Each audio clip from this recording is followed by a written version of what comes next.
ஏங்க, நம்ம தெருவுல இருக்கிற பாட்டிக்கு உடம்பு சரியில்லையாங்க? நீங்க போய் பாட்டிய பாத்துட்டு வந்தீங்களா? இல்ல பார்வதி, நான் போல. எல்லாம் ஏதாவது எடுத்துட்டு போய் கொடுத்துட்டு பாத்துட்டு வரலான்னு நினைச்சேன். சரிங்க, வீட்ல கொஞ்சம் பழங்க இருக்கு, அதை எடுத்துக்கிட்டு நம்ம 2 பேரும் போய் பாட்டிய பாத்துட்டு வரலாம். சரி சரி, வா பார்வதி, போயிட்டு வரலாம் அப்படின்னு பார்வதி ஓபலேசும் பக்கத்து வீட்டு பாட்டிய பாக்குறதுக்காக அவங்க வீட்டுக்கு போனாங்க. பாட்டி, எப்படி இருக்கீங்க பாட்டி? பரவாயில்லையா? என்னவோம்மா, காடு வா வாங்குது, வீடு போங்குது. இந்த வயசுல உடம்புக்கு முடியாததான் போகும். என்னம்மா பண்ண சொல்ற? எல்லாத்தையும் அனுபவிச்சுதானே ஆகணும். பாட்டி, உடம்புக்கு முடியாததெல்லாம் யாருக்கு எப்ப வரும் என்ன வரும்னே தெரியாது. அந்த கடவுள் நம்ம தலையில என்ன எழுதியிருக்கானோ அதுதானே நடக்கும். பத்தி நினைச்சு கவலைப்படாதீங்க. இந்தாங்க புடிங்க பழங்களை. எதுக்காகமா இந்த பழங்களெல்லாம் எடுத்துட்டு வந்திருக்கீங்க? ஐயோ பாட்டி, அப்படியெல்லாம் சொல்லாதீங்க, வாங்கிக்குங்க. இந்த ஊர்ல யாருக்கு உடம்பு சரியில்லைனாலும் முதல் ஆளா போய் நீங்க தான் அவங்களுக்கு உதவி செஞ்சுக்கிட்டு இருக்கீங்க. ஆனா ஊரு ஜனங்க உங்களை பத்தி யாருமே கவலைப்பட மாட்டேங்கிறாங்க. ஆனா நீங்க மட்டும் எல்லாரையும் பாத்துக்கிறீங்க. ஐயோ பாட்டி, இது எல்லாமே நம்ம கையிலயா இருக்கு. என்ன பண்றது? எங்களுக்கு மனசு கேட்க மாட்டேங்குது. கஷ்டப்படுறவங்களுக்கு உதவி செய்யணும்னு அந்த கடவுளை எங்களை படிச்சிருக்கான். அதனாலதான் கஷ்டத்துல இருக்கிறவங்கள பார்த்தா மனசு கேட்காம நாங்க போய் உதவி செய்யறோம். இதுல என்ன பாட்டி இருக்கு? எல்லாமே நல்லதுக்குதான் அப்படின்னு சொன்னா பார்வதி. இப்படி கொஞ்ச நேரம் பேசிக்கிட்டு இருந்தாங்க. பாட்டி, நாங்க கிளம்புறோம். மாடை கட்டி போட்டுட்டு வந்திருக்கோம். மாடுக்கு புல் கொடுத்து பாலை கறக்கணும். நாங்க இன்னும் போயிட்டு வரோம். சரிம்மா, சரி, பார்த்து பத்திரமா போயிட்டு வாங்க. இப்படி பார்வதி ஓபலேசு கிளம்புனாங்க. இப்படி நாட்கள் போய்கிட்டு இருந்துச்சு. ஒவ்வொரு நாளும் ஓபலேசு பார்வதி ஊருக்குள்ள யாரு கஷ்டத்துல இருக்கிறாங்களோ அவங்களுக்கு உதவி செஞ்சுக்கிட்டு இருக்கிறது தான் அவங்க பழக்கம். இப்படி இருக்கும்போது இந்த ஊருக்குள்ள புதுசா புருஷன் பொண்டாட்டி 2 பேரும் வந்தாங்க. நம்ம இன்னும் கொஞ்ச நாளுக்கு இந்த ஊருக்குள்ள யாரையாவது ஏமாத்திக்கிட்டு பொழைச்சுக்கிட்டு இருக்கலாம். ஆமாங்க, ஒவ்வொரு ஊர்லயும் ஏமாந்தவங்க யாராவது இருந்தே இருப்பாங்க. அதே மாதிரி இந்த ஊர்லயும் ஏமாந்த தம்பதிங்க யாராவது இருப்பாங்கல்ல. சரி சரி, நீ சொல்றதும் சரிதான். ஊருக்குள்ள போய் யாராவது இருக்காங்களா பார்த்து ஏமாத்தணும் அப்படின்னு சொல்லி அவங்க 2 பேரும் ஊருக்குள்ள போனாங்க. கொஞ்ச தூரத்துல மாடுக்கு புல் போட்டுக்கிட்டு இருக்கிற ஓபலேசும் வாசப்படியில நின்னுகிட்டு இருக்கிற பார்வதிய பார்த்து அவங்க அங்க வந்தாங்க. பார்வதி ஓபலேச பார்த்து அவங்க 2 பேரும் அவங்க கிட்ட போனாங்க. வணக்கங்க. வணக்கம் வணக்கம். யாருங்க நீங்க? எங்க இருந்து வரீங்க? யாருன்னே தெரியலையா? பாத்தியா உமா, நம்ம யாருன்னே இவங்களுக்கு தெரியலையா? பாத்தியா? உண்மையிலேயே நீங்க யாருன்னு எனக்கு தெரியல. எங்க தாத்தாவோட தூரத்து சொந்தமா நீங்க? ஆமா ஆமா, தாத்தா வீரபத்ரையா இருக்கிறாங்களே, அவங்களோட அண்ணனோட பையனோட பையன். தூரத்து சொந்தக்காருங்க. ஓ, தாத்தாவோட அண்ணனோட பையனோட பையனா? ஆனா உங்களை பத்தி எங்களுக்கு யாருக்குமே எதுவுமே தெரியல. நீங்க சொல்றதெல்லாம் உண்மைதானா? உண்மைதாமா, உங்க பாட்டி இருக்காங்களே, இவருக்கும் பாட்டி தான். இந்த ஊர்ல சொந்தக்காரங்க இருக்காங்க, போய் பேசிட்டு வாங்க அப்படின்னு எங்களை அனுப்பி வச்சாங்க. அதனாலதான் பாத்துட்டு பேசிட்டு 2 நாள் இருந்துட்டு போலான்னு வந்தோம். இங்க பாருங்க, என் பேரு உமா, என் புருஷன் பேரு சங்கர். பாட்டி உங்களை பத்தி நிறைய சொல்லிருக்காங்க. வாங்க வாங்க, வெளியவே. இன்னும் எவ்வளவு நேரம்னு தான் வெளியே நின்று பேசுவீங்க? வாங்க வாங்க, உள்ள போய் உக்காரலாம். வாங்க வாங்க, உங்களை பத்தி தெரியாம இவ்வளோ நேரம் வெளியே நிக்க வச்சு பேசிட்டேன். வாங்க. இவ்வளவு நல்ல சொந்தக்காரர் இருக்கும்போது எதுக்கு எங்களுக்கு இவ்வளவு நாளா தெரியாம போச்சு அப்படின்னு பார்வதி மனசுக்குள்ள யோசிச்சுக்கிட்டு இருந்தா. அன்னைக்கு சாயங்காலம் புருஷன் பொண்டாட்டி 2 பேரும் வெளியே உட்காந்து பேசிக்கிட்டு இருந்தாங்க. எங்க அம்மா எப்பவுமே சொல்லுவாங்க, பார்வதி உன் கூட பிறந்த தங்கச்சி மாதிரி. பார்வதியோட சமையல் ரொம்ப நல்லா இருக்கும், கொடுத்து வச்சிருக்கணும் சாப்பிடுன்னு. பார்வதி, உன் கையால சமைச்சு கொடுக்குறியா? சாப்பிடணும்னு ஆசையா இருக்கு. ஐயோ சரி சரி, உங்களுக்கு சமைச்சு கொடுக்குறேன். இன்னைக்கு ஒரு நாளைக்கு சாதாரண சமையல் செய்யறேன், நாளைக்கு ஏதாவது நல்ல சமையலா செஞ்சு கொடுக்குறேன். ஐயோ, நீங்க தப்பா நினைக்காதீங்க. நீங்க நல்ல மனசுல கேட்டீங்க, நாங்களும் நல்ல விதமா தான் சொன்னோம். எங்க வீட்டுக்காரரு கறி தான் எப்பவுமே சாப்பிடுவாரு. அதனால நாளைக்கு எங்க வீட்டுக்காரருக்கு நாட்டிக்கோழி குழம்பு வச்சு கொடுத்தா நல்லா இருக்கும். பார்வதி, நம்ம சொந்தக்காரங்க வந்திருக்காங்க, அவங்களுக்கு நல்ல விதமா சமைச்சு போடு. சரிங்க, நீங்க சொல்லணுமா? அவங்களுக்கு நல்ல விதமா நான் சமைச்சு போடுறேன். இப்படி சங்கர் உமா அவங்களுக்கு பிடிச்சத செய்ய வச்சு சாப்பிட்டுக்கிட்டு இருந்தாங்க. எப்பவுமே அந்த ஊர்ல மத்தவங்களுக்கு உதவி செஞ்சுக்கிட்டு இருக்கிற பார்வதி ஓபலேசும் வீட்டுக்கு சொந்தக்காரர் வந்ததுனால அவங்க செய்யற சேவைய நிறுத்திட்டாங்க. அத பத்தி அவங்க மறந்துட்டாங்க. இப்படி இருக்கும்போது, அம்மா, நானும் கேட்க மறந்துட்டேன், உங்க ஊர் எது? ஆமா, என்ன வேலை செய்றீங்க? எவ்வளவு நாள் வேலைக்கு லீவு போட்டிருக்கீங்க அப்படின்னு கேட்டான் ஓபலேசு. அந்த வார்த்தையை கேட்ட உடனே அவனுக்கு என்ன பேசணும்னே தெரியல. அது அது வந்து அது நாங்க சொன்ன மாதிரி இன்னைக்கே இங்க இருந்து கிளம்பலான்னு நினைச்சோம். ஆனா வெளியில பாத்தீங்களா குளிர் ரொம்ப அதிகமா இருக்கு. இந்த குளிர்ல போனா அதுக்கப்புறம் உடம்புக்கு முடியாம போயிடும். அதனால நாளைக்கு காலையில விடிஞ்சதுக்கு அப்புறம் கிளம்புறோம். ஆமா ஆமா, நாங்க இன்னைக்கே கிளம்பி இருந்தோம்னா நைட்ல குளிர் அதிகமா ஆயிருக்கும். குளிர்ல போனா இவருக்கும் உடம்புக்கு ஒத்துக்காது, ஜுரம் வந்துரும். ஆமா ஆமா, குளிர் அதிகமா இருந்தா போறதுக்கே ரொம்ப கஷ்டம். உங்களுக்கு சூடா படுக்க போட்டு குடுக்கறேன், நல்லா படுத்து தூங்குங்க. அக்கா, நேத்து நாட்டுக்கோழி குழம்பு வச்சீங்க இவருக்கு. அக்கா, எங்களுக்கு ஆட்டுக்கறி தலைகறி சாப்பிடணும்னு இருக்கு, சமைச்சு குடுக்கறீங்களா? கொஞ்சம் செஞ்சு கொடுத்துருங்க, தப்பா நினைக்காதீங்க. கவலைப்படாதீங்க, உங்களுக்கு பிடிச்ச தலைகறிய நான் சமைச்சு கொடுக்கறேன். இப்படி அன்னைக்கு சாயங்காலமே தலைகறிய சமைச்சு கொடுத்தா. மறுநாள் காலையில, நான் சங்கரு இன்னைக்கு கிளம்புறீங்களா? ஏதோ வேலை இருக்கு அப்படின்னு சொன்னீங்க. ஆமாங்க அண்ணன், முக்கியமான வேலை இருக்கு. ஆனா என்ன பண்றது, இன்னைக்கு செவ்வாய்க்கிழமையா. செவ்வாய்க்கிழமை பிறந்த வீட்டுல இருந்து பொண்ணு வெளியே போக கூடாதான். இன்னைக்கு எப்படி கிளம்புறதுன்னே தெரியலங்கண்ணே. ஆமா ஆமா, எங்களுக்கு இந்த மூட நம்பிக்கைகள்லாம் அதிகம். யாரு என்னதான் சொன்னாலும் சாஸ்திரத்தை நாங்க கைவிட முடியாதுல்ல. நாளைக்கு புதன்கிழமையில, நாளைக்கு காலையில சீக்கிரமா கிளம்புறோம். ஆமா ஆமா, செவ்வாய்க்கிழமை வீட்டுக்கு வந்த பொண்ண எந்த காரணத்து கொண்டும் அனுப்பக்கூடாது. எங்க அம்மா கூட அப்படிதான். செவ்வாய்க்கிழமை நான் வீட்டுக்கு போனேன்னா என்ன அனுப்பவே மாட்டாங்க. இங்க பாருமா தங்கச்சி, உனக்கு ஏதோ ஒரு வேலை இருக்குன்னு சொன்னல, அத நாளைக்கு பாத்துக்க. நீங்க நாளைக்கு கிளம்புங்க. தங்கச்சி, இன்னைக்கு எங்களுக்கு வாழைக்காய் பஜ்ஜி போட்டு கொடுக்க முடியுமா? இதுக்கப்புறம் உன்னோட சமையல எப்ப சாப்பிட போறோமோ என்னவோ. ஐயோ அண்ணன், நான் இருக்கும்போது எதுக்காக கவலைப்படுறீங்க அப்படின்னு வாழைக்காய் பஜ்ஜி போட்டு குடுக்கறேன்னு வாழைத்தோப்புக்கு போய் வாழைப்பழத்தை கொண்டு வந்து வாழைக்காய் பஜ்ஜி போட்டு கொடுத்தான். இப்படி புருஷன் பொண்டாட்டி 2 பேரும் சேர்ந்து நல்லா சாப்பிட்டு முடிச்சாங்க. அக்கா, என்னக்கா இவ்ளோ நல்லா சமைச்சிருக்கீங்க, உங்களோட கை ருசி அமிர்தம். இந்த மாதிரி ஒரு சமையல எங்க வாழ்க்கையில நாங்க சாப்பிட்டதே இல்ல. ஆமாங்கண்ணி, எனக்கு கூட உங்க கை ருசி சாப்பிடும்போது அம்மா ஞாபகம் வருது. சரி சரி, நாளைக்கு காலையிலேயே நாங்க கிளம்பணும்ல, போய் படுத்து தூங்குறோம். வா போய் படுத்து தூங்கலாம். அப்படி அன்னைக்கு நைட்டு எல்லாரும் படுத்து தூங்கும் போது புருஷன் பொண்டாட்டி 2 பேரும் மட்டும் எந்திரிச்சு உக்காந்தாங்க. உமா, நீ சொன்னது என்னவோ உண்மைதான். இவங்க புருஷன் பொண்டாட்டி 2 பேரும் ரொம்ப அப்பாவி. நம்ம என்ன சொன்னாலும் இவங்க நம்மள நம்பிக்கிட்டு இருக்காங்க. நம்ம கேட்டதெல்லாம் செஞ்சு கொடுத்து நல்லா படுக்க போட்டெல்லாம் கொடுத்துருக்காங்க. அதுக்கு தாங்க நானும் சொன்னேன். ஆனா நம்ம இங்க வந்தது இவங்க கிட்ட ஏதாவது சொல்லி இவங்களை ஏமாத்தணும் அப்படின்னு தானே. ஆனா இன்னைக்கு நம்ம வந்த வேலை முடியலையே, ஏதாவது செஞ்சாகணும். ஆமா ஆமா, நானும் ஒரு பிளான் பண்ணிருக்கேன். ஏதாவது சொல்லி இவங்க கிட்ட கொஞ்சம் பணத்தை பறிச்சே ஆகணும். அப்படி காலையில என்னங்க பண்ணுவீங்க? இப்படி உமா கேட்டாலும் சங்கர் எதுவுமே பதில் சொல்லாம போய் படுத்து தூங்குனா. மறுநாள் காலையில, நான் சங்கரும் காலையில சீக்கிரமா கிளம்பணும் அப்படின்னு சொன்னீங்க, இன்னும் கிளம்பல. ஆமாங்கண்ண, நாங்க கிளம்பணும். ஆனா நாங்க கிளம்புறதுக்கு முன்னாடி எங்களுக்கு போறதுக்கு கையில காசு இல்ல. நாங்க வரும்போதே கொஞ்சம் காசை எடுத்துட்டு வந்தோம். ஆனா அது ஏதோ ஒரு விதமா செலவாயிடுச்சு. இப்போ ஊருக்கு போறதுக்கு கொஞ்சம் பணம் வேணும். அதான் உங்ககிட்ட கேட்கலான்னு யோசிக்கிறோம். ஐயோ சங்கர், எப்படியோ நீங்க எங்க சொந்தக்காரங்க தானே, உங்களுக்கு குடுக்கறதுல பிரச்சனை இல்ல. எவ்வளவு வேணும்னு சொல்லுங்க. அண்ணன், ஒரு 5000 ரூபாய் வேணுங்க அண்ணன். போய் 2 நாள்லயே அனுப்பி வச்சிடுறோம். ஓஹோ, அவ்வளவுதானே, என் கையில இருக்கு, எடுத்துட்டு வரேன் இருங்க.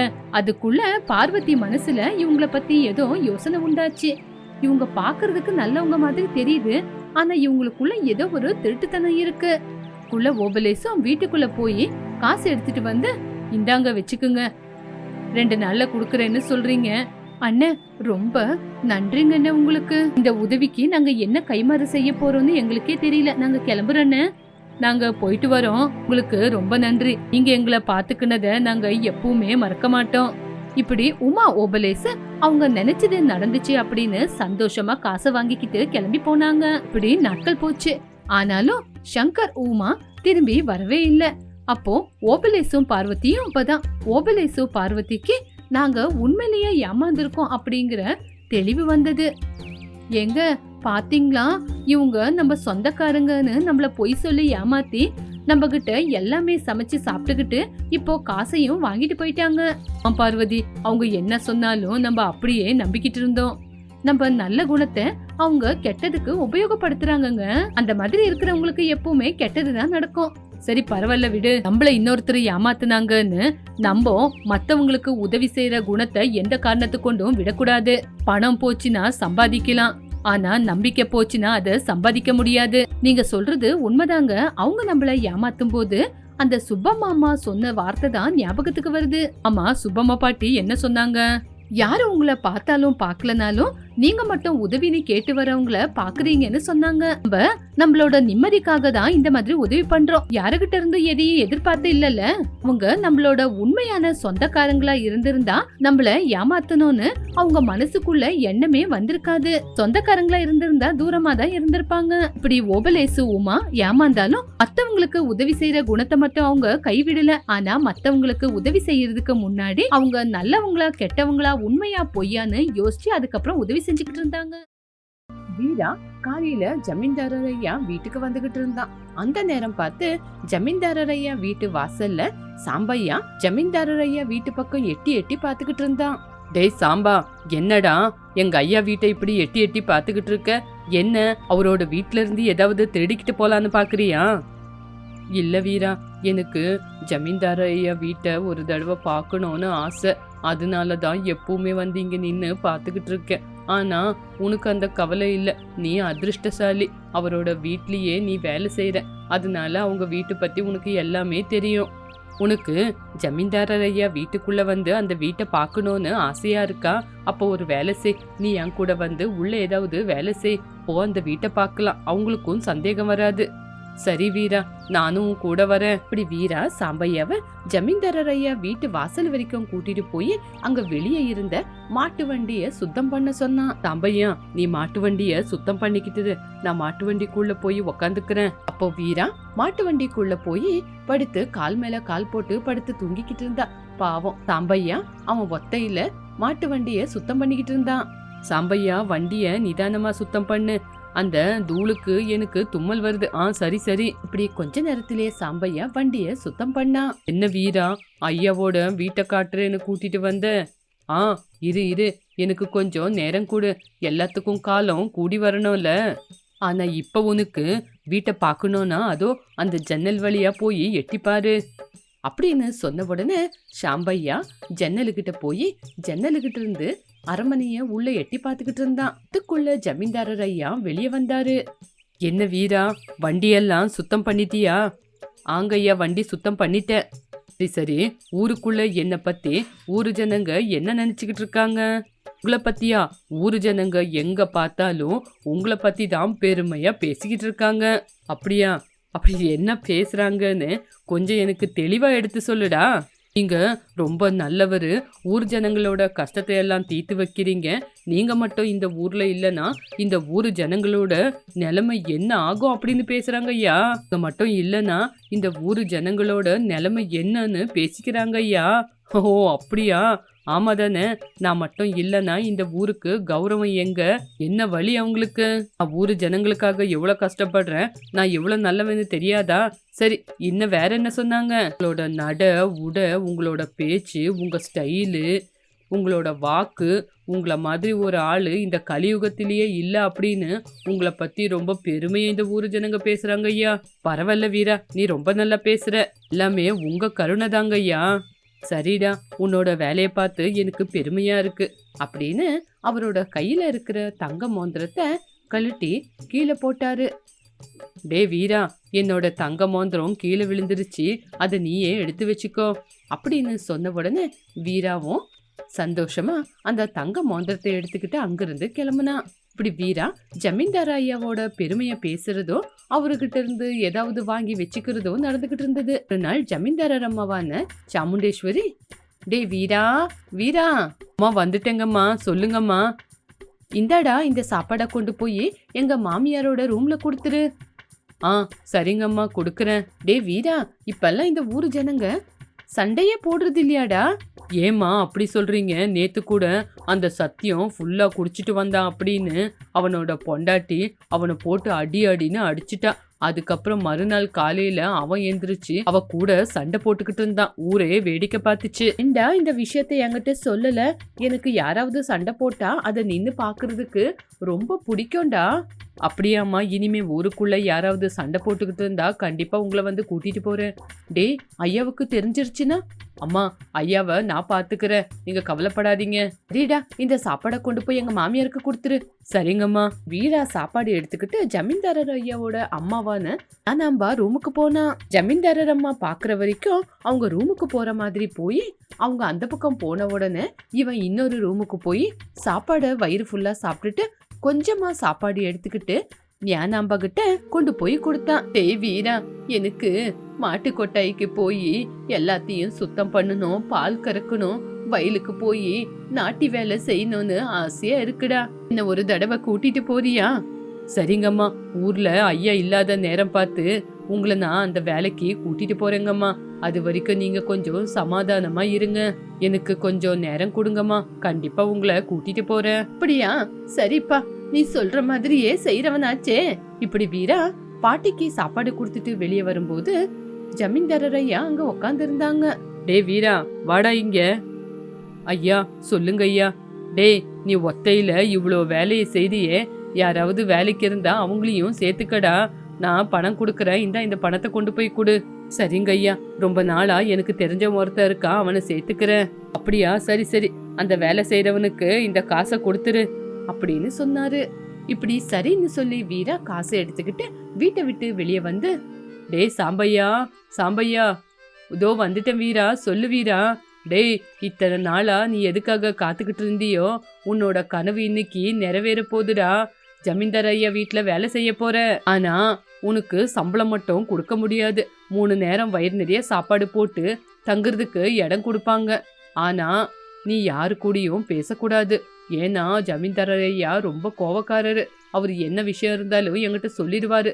நீ பார்த்து பத்திரமா வேலை செய்யணும். சரி வீரா, ரொம்ப சந்தோஷம். எனக்கு காசு ஒன்றும் வேண்டாம், வேலை கொடுத்தாவே போதும், நான் ரொம்ப சந்தோஷப்படுவேன் அப்படின்னு சொன்ன உடனே வீரா சாம்பையாவை ஜமீன்தாரர் ஐயா வீட்டுக்குள்ள கூட்டிட்டு போய் வேலையை கொடுத்தான். இப்படி வீரா எல்லா வேலையும் சாம்பையா கையிலேயே செய்ய வச்சுக்கிட்டு அவன் நல்லா நிம்மதியா படுத்து ஓய்வெடுத்துக்கிட்டு இருந்தான். ஒரு நாள் சாம்பையா வேலைக்கு வரலன்னு ஜமீன்தாரர் ஐயா வயல்லையும் மாட்டு கொட்டாயிலையும் வேலை இருக்கு, அதை செய்யணும்னு சொன்னாங்க. வீரா புத்திசாலியா ஞானாம்பா ரூமுக்கு வந்து, டீ, நீங்க எவ்வளவு நாளா வெளிய மாட்டு கொட்டாயில வயல்ல வேலை செய்யணும்னு சொல்லிக்கிட்டு இருந்தீங்கல்ல, ஐயா ஊர்ல இருக்க மாட்டாரு, அதனால உங்களை வயல் வேலைக்கும் மாட்டு கொட்டாயில வேலை செய்யறதுக்கும் கூட்டிட்டு போறேன். அப்படியாடா? இவ்வளோ நாள்ல இன்னைக்குதான் நல்ல வார்த்தைய சொல்லியிருக்க. சரிங்க பாட்டி, நம்ம வயல்ல போய் வேலை செய்யணும்ல, அங்க நம்மளுக்கு சாப்பிடுறதுக்கு ஏதாவது வேணும்ல, சமைச்சுக்கலாமா அப்படின்னு ஞானாம்பா கிட்ட சொன்ன உடனே ஞானாம்பா வீராவை பார்த்து, சரிப்பா, இங்க யாராவது வராங்களான்னு பாத்துக்கோ, நான் போய் சமைச்சு கொண்டு வரேன் அப்படின்னு உள்ள போய் சமைச்சு கொண்டு வந்தாங்க. இப்படி சாப்பாடெல்லாம் எடுத்துக்கிட்டு 2 பேரும் கிளம்புனாங்க. இப்போ கிளம்பலாமா? சரிங்க பாட்டி, வாங்க சீக்கிரமா போலாம் அப்படின்னு முதல்ல மாட்டு கொட்டாயில வேலையை முடிச்சு அதுக்கப்புறம் அவங்க 2 பேரும் அங்கிருந்து கிளம்பி வயலுக்கு வேலைக்கு போனாங்க. டே வீரா, இங்க எல்லா வேலையும் முடிஞ்சிருச்சு, சரி வா நம்ம வயலுக்கு போலாம். சரிங்கம்மா, வாங்க கிளம்பலாம். இப்படி ஞானாம்பா வயல்ல கஷ்டப்பட்டு வேலை செஞ்சுக்கிட்டு இருந்தா வீரா மட்டும் ஒரு மரத்துக்கடியில உக்காந்துக்கிட்டு கால் மேல கால் போட்டுக்கிட்டு வீட்டுல இருந்து கொண்டு வந்த சாப்பாடெல்லாம் சாப்பிட்டுக்கிட்டு ஓய்வெடுத்துக்கிட்டு இருந்தான். இப்படி வீரா எவ்வளவு சோம்பேறியா இருக்கிறானோ அவ்வளோ தெளிவோட புத்திசாலியா பொழைச்சுக்கிட்டு இருந்தான்.